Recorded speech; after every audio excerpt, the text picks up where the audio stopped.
Yeah, it's early. That's why it's so dark.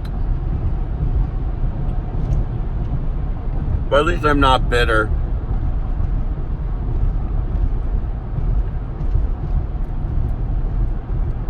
You know, I don't mind starting early in the morning, but the middle of the night, that sucks.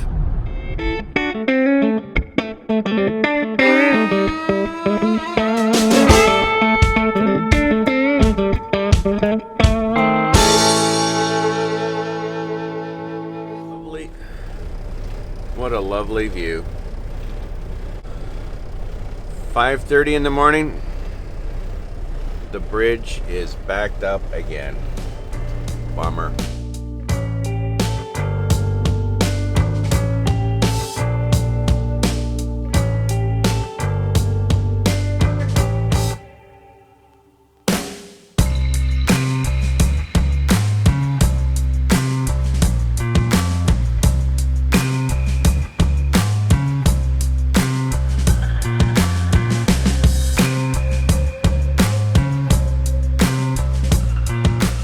GPS seems to have settled down and kept trying to take me on all this alternate routes this morning, saying that the highway was closed. And you know, you keep thinking, hey man, maybe you do know best. But I checked Google Maps, I checked a couple other things.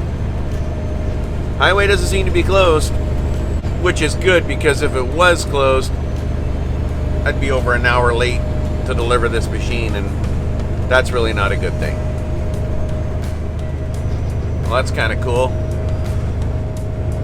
The late 80s, early 90s, late 80s, early 90s Dodge full-size van is going by, just about to pass the same vintage Chevy van. You don't see that every day. You don't really see vans every day anymore, but that's kind of cool. The big word's up on the scale. That's always a good thing. I'd really like to stop up here at the service plaza for a coffee. But because of my delay at U.S. Customs,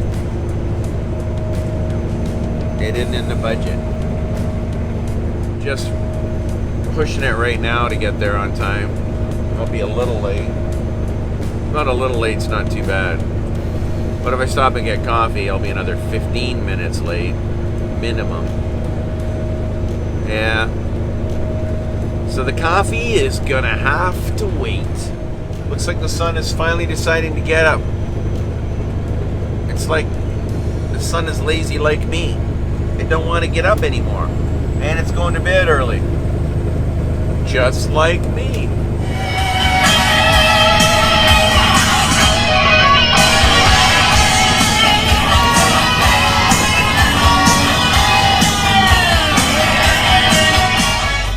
Pulling into Westfield, Indiana, and Centennial Machinery Movers is going to be unloading me. They got some real cool toys in there. I'll show you in a minute.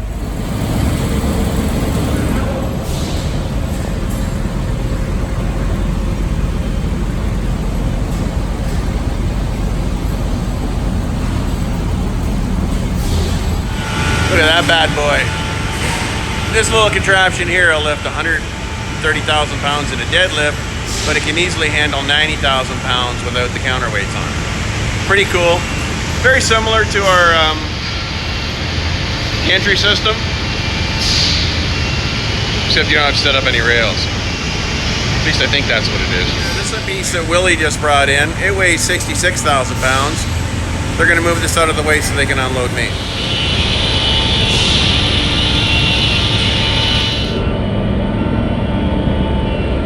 Piece here also extends out like a Versa lift, allowing this machine to go up to its capacity of 130,000. Moving this kind of precision machinery takes time. A lot of time.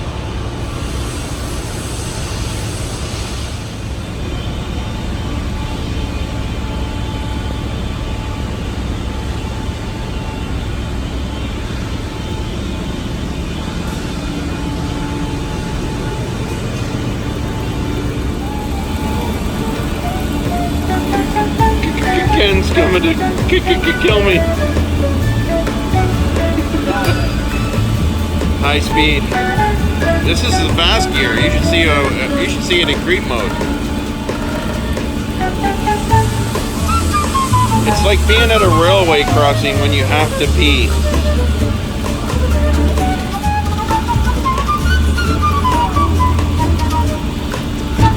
It's like waiting for the toast to pop up when you're already late for work.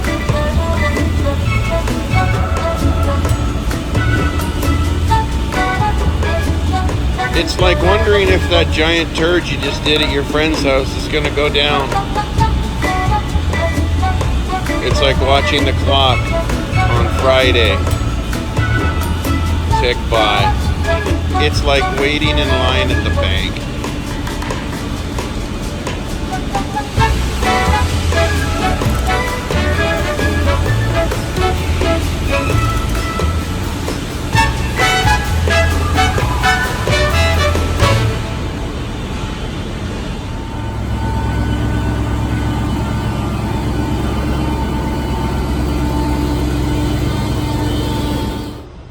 So they're going to bring that machine in, and then they're going to actually take it like this. They're going to tilt it up like that, and then they're going to set it down here in this hole.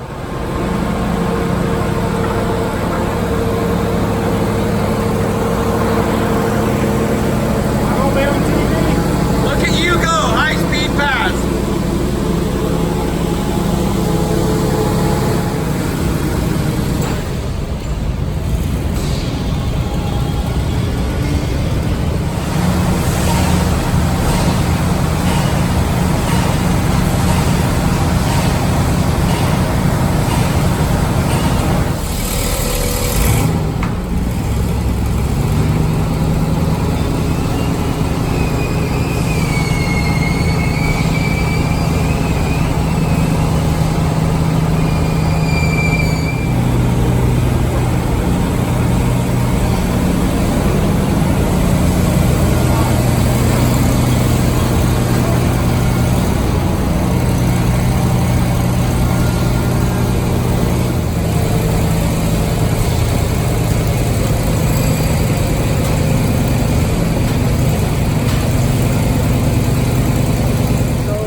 Great guys, Centennial Machine Removers down here in Kentucky.